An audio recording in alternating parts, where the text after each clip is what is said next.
Hi friends, it's me Dr. Namita Mishra. Today I'm going to discuss about the toothpaste, how to select it and what are the harmful ingredients in the toothpaste. सबसे पहले ingredients की बात करते हैं। Market में कई प्रकार के टूथपेस्ट अवेलेबल हैं। हमें कैसे सेलेक्ट करना है उसके लिए सबसे पहले जानना ज़रूरी है कि हमारी रिक्वायरमेंट क्या है। अगर हमको स्पॉन्जी गम या ब्लीडिंग गम की प्रॉब्लम है या हमारे दांत में बहुत सारी कैविटीज़ हैं या सेंसिटिविटी की प्रॉब्लम है, तब हमें डेंटिस्ट की सलाह लेनी चाहिए। लेकिन अगर रूटीन बेसिस पे यूज़ होने वाले टूथपेस्ट की बात करें तो कुछ इंग्रेडिएंट्स होते हैं जिन्हें हमें जानना बहुत ज़रूरी है, जो हमारे शरीर को बहुत नुकसान पहुंचाते हैं। उनमें से एक है, सबसे पहला सोडियम लॉराइल सल्फेट की बात करूंगी मैं। सोडियम लॉराइल सल्फेट या सोडियम लॉरेट सल्फेट के नाम से भी ये आपको मिल जाएगा। या केमिकल से बने हुए टूथपेस्ट में इसकी मात्रा ज़्यादा पाई जाती है। आजकल कभी कभी आपको हर्बल टूथपेस्ट में भी सोडियम लॉराइल सल्फेट मिल जाएगा। तो हमें ध्यान क्या देना है, सोडियम लॉराइल सल्फेट का काम टूथपेस्ट में सिर्फ झाग बनाना है और ये थोड़ी क्लींजिंग प्रॉपर्टी भी है इसकी, जो एंटीबैक्टीरियल एक्शन होता है, बट बहुत ही मिनिमम पोटेंसी का एंटीबैक्टीरियल एक्शन है इसका।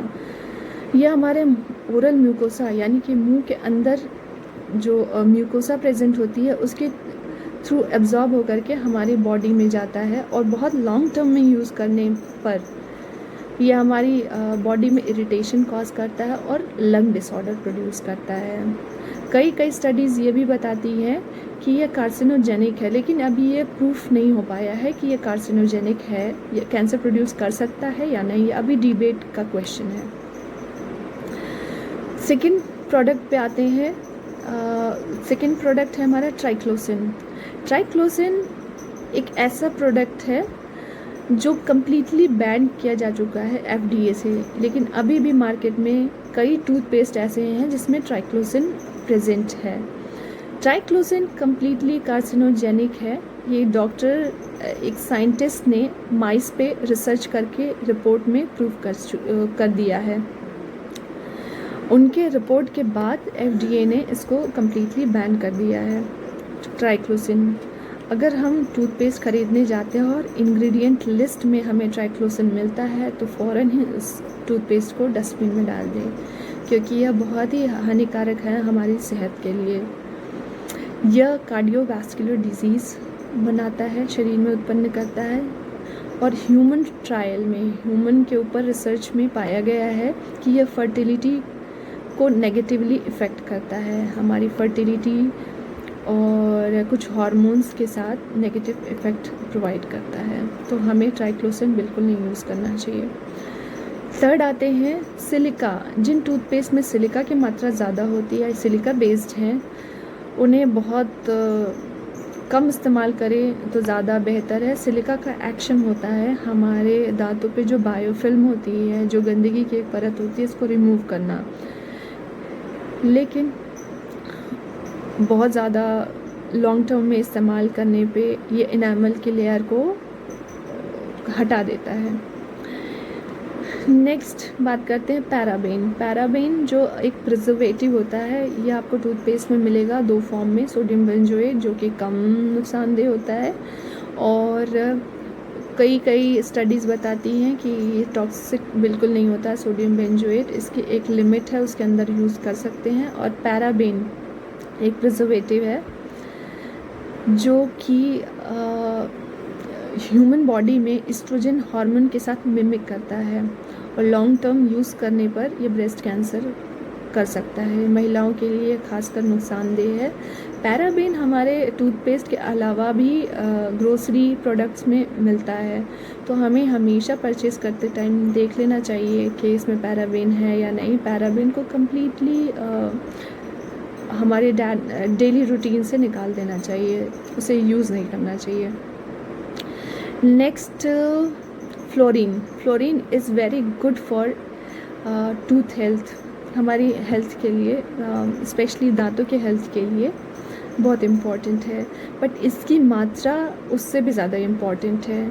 एक ऑप्टिमम मात्रा में फ्लोरीन हमें हमारी हेल्थ को बढ़ाता है और उससे ज़्यादा मात्रा में ये टॉक्सिसिटी कॉज करता है। स्पेशली 6 साल से कम उम्र के बच्चों को फ्लोरीन इंजेस्ट, मतलब कभी कभी बच्चे जो है टूथपेस्ट को पूरा का पूरा खा जाते हैं, तो अडल्ट टूथपेस्ट में फ्लोरीन की मात्रा ज़्यादा होती है, जो कि अगर बच्चे खा लेते हैं, सॉलो कर लेते हैं ब्रशिंग के टाइम, तो उनको काफ़ी नुकसान पहुंचाता है। तो हमेशा 6 साल या उससे कम उम्र के बच्चों को सुपरविज़न में ही टूथ ब्रशिंग कराएं। और फ्लोरीन की ऑप्टिमम मात्रा जो होती है 1000 पार्ट पर मिलियन यानी ppm के फॉर्म में आपको मेंशन मिलेगा, that is okay with us. और ये ज़रूरी नहीं है कि फ़्लोरीन हम टूथपेस्ट के द्वारा ही लें।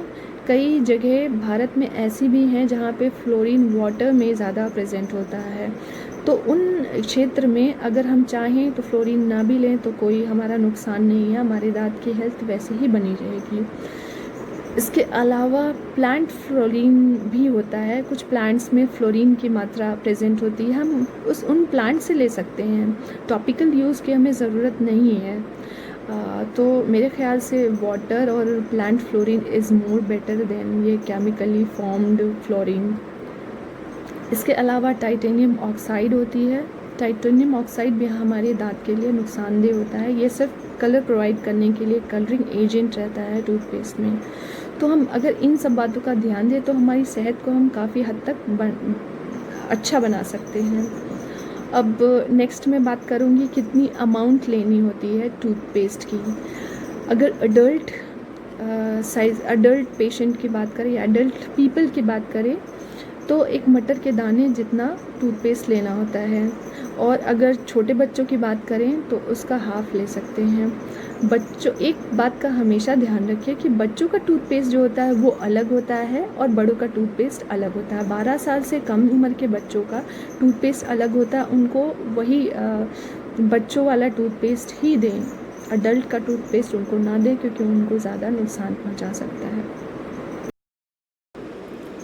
अगर आपकी कोई क्वेरी हो, कोई क्वेश्चन हो, आप मुझसे पूछना चाहते हैं तो कमेंट सेक्शन में अपना प्रश्न ज़रूर लिखें, मैं उसका उत्तर ज़रूर दूँगी। Thank you so much.